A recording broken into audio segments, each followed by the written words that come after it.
On July 20th, 1969, 3 astronauts flew 3 days to the moon. When they got there, 2 astronauts, Neil Armstrong, Buzz Aldrin, got into the Lunar Excursion Module called a LEM and made their way down to the moon. The journey took another 2.5 hours. It was apparently a lot harder than they expected. With only 40 seconds worth of fuel, Neil lands the LEM on the surface of the moon. Michael Collins orbiting the moon, waiting for their return. Shortly after they landed, Armstrong left the LEM and makes the first step on the moon. That step, one small step for man, one giant step for mankind. Shortly after, Buzz Aldrin makes his way out of the LEM and very carefully, without locking the door, the hatch, because as it turned out, they never designed a door handle on the outside, makes his way out of the LEM and down the stairs. What you're looking at here is that seminal photograph that was taken by Neil Armstrong. A seminal photograph taken by Neil Armstrong of Buzz Aldrin as they landed on the moon, as they stepped onto the lunar surface of Tranquility Base. Tranquility Base. Well, those photographs came back to Earth, and of course, to this day, still takes my breath away thinking about it. It was a step for man, but surely a giant step for mankind. But those photographs came back, inspired hundreds of millions, but at the same time, caused many people to be quite excited about whether the origin of this photograph was truly from the moon. There was good reason for them to question these photographs. First of all, when you look at that image of Buzz Aldrin, and you look at the shadows on the ground, the dark shadows, he's surely in shadow. If he's surely in shadow, because the sun is on the other side of the LEM, how is it possible that he is that bright?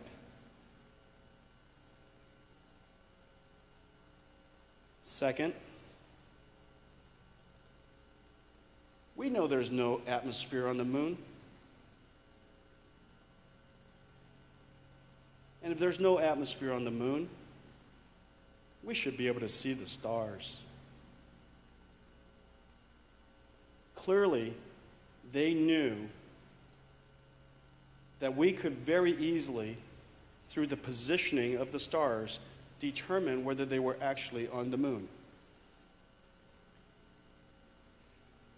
And the belief is that it must have been too complicated to line those up, so they decided to leave them out. It is possible that this photograph was taken here on Earth.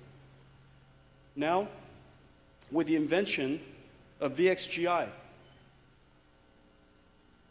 and through the extraordinary efforts of our engineers, we meticulously model the lunar LEM. Here's the wonderful thing about the lunar LEM. It's made out of aluminum foil, cloth, and a generous application of tape. It was a flying Coke can. No wonder Aldrin and Armstrong wanted to get out of that thing as fast as they could. It was a flying Coke can. We modeled every detail.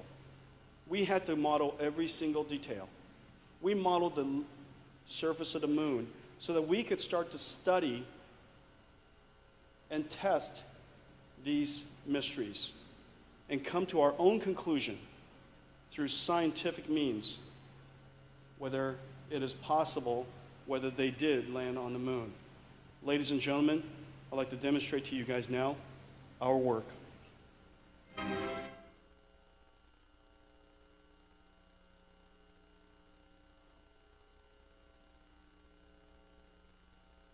single little detail. Now, first of all, come on, fess up. You thought that was a photograph, right? That was a photograph. You thought that was a photograph. The first time I saw it, it was rough. But by the time I saw the final works, I thought it was a photograph. It's really, really amazing work. The engineers modeled every little detail. And so let's go through and let's test each one of those conspiracy theories. The first one is this. Curtis, let's go to, let's assume that he is in shadow and that the only light source is direct. Well, this is what it would look like. This is what Buzz would, and this is what people expected him to look like. And the reason for that is because the sun is on the other side of the lamp. And you can also see the shadows on the ground are perfectly dark. So how is it possible that he's lit? Well, as it turns out, we modeled the entire surface of the moon. We modeled the dust particles of the moon, and we learned this. We learned that the dust particles on the moon, which is created obviously from asteroids bombarding the moon, okay, relentless over billions of years, it's fine particles, and it in fact has reflective properties. Now, the reflective properties are not great. It only reflects about 10, 12% of the light that hits it. However, as in many type of dust particles and crystals, when a light hits it directly and you look at it from the same angle as the light source, the reflected light is multiple times brighter than it otherwise would have reflected. It's a phenomenon called opposition surge. Well, we simulated the properties of the moon dust, and as you can see, right now, the sun is behind me, the lamp is beside me. Notice the brightness of the sun as it's reflecting off the lunar surface. Well, suppose we were to turn on VXGI, and we turn every single surface into a light source so that it reflects the light. Let's see what happens. Well, voila. Reflecting off of this lunar surface, the sun was able to light Buzz Aldrin. Well, that's mystery number one. Mystery number two is this.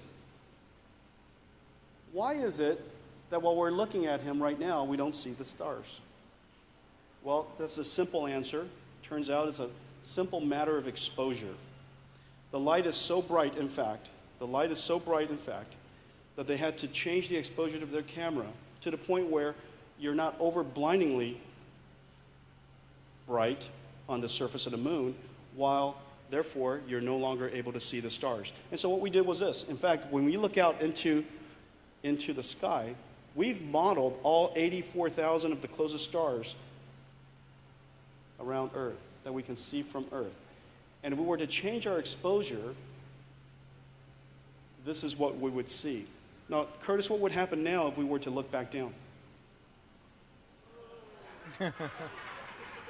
Now, this is what they would have seen if they were to adjust their pupil and got accustomed to seeing the stars and then look back down.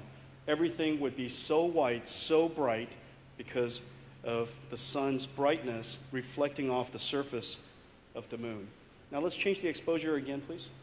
Look how beautiful that is, huh? Hey guys, what do you think?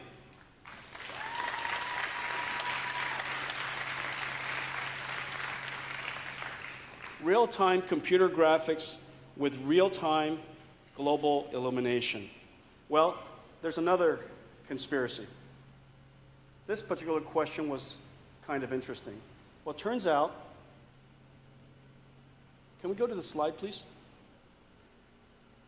When you look at this other iconic image of Buzz stepping on the moon, it's taken from a camera that plops down from the LEM, and it captured Neil Armstrong coming off the ladder, and it captured Buzz Aldrin coming off the ladder. The theory that this photograph was in fact taken on Earth was because some believed, that light source, that really bright light source beyond Buzz was in fact a light that they forgot or somehow mistakenly did not take out of the way when they took this picture. And so if we were to go back to our simulation, in fact, if you were to look at that, well, shucks, that's an interesting question. That's an interesting question. Until, if you were to figure out where Neil Armstrong was standing when he took the other iconic photograph, you'll discover that, lo and behold, there's a white object there. Well, here's the amazing thing. Neil Armstrong's spacesuit is made out of largely Teflon, a material called beta cloth, and it has a reflectivity of about 90%. All the light that hits Neil Armstrong, 90% of it bounces off. Now, you could just imagine how bright the sun is. Without being disrupted by the atmosphere, it lights up Neil Armstrong, and it helped us solve one last unexplained issue when we were working on this project. The one last thing we could never figure out is, why is it that when we compared, and now we've simulated everything to death. We simulate the brightness of the sun, we simulate the reflectivity and the material of the lunar surface. We've captured all of the geometry. We've put all the right materials into the lunar lander, and the lunar lander is reflecting off and also projecting its light on Buzz. We've modeled every little detail. Now, why is it that when we look at it, Buzz still seemed too dark? Well, it wasn't until we modeled Neil Armstrong and we put him in the scene that we were able to see the difference.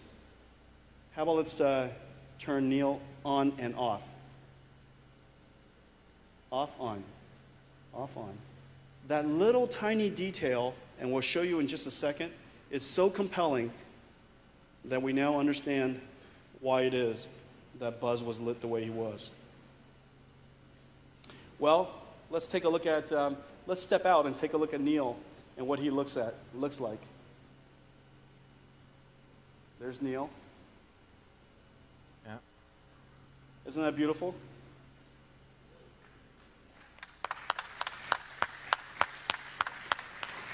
The extraordinary detail that the engineers put into it is just really, really wonderful to see.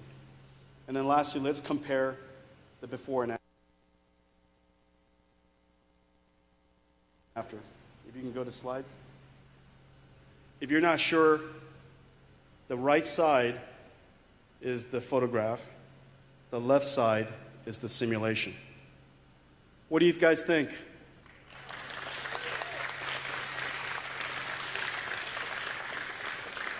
In the example of the Cornell box, I used essentially a photograph to test real-time computer graphics.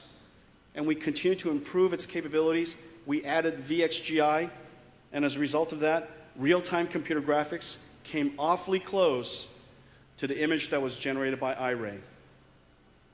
Now that we have VXGI, we use the technology, the engineers use the technology to test against a controversial, iconic, seminal photograph that was taken in the 60s.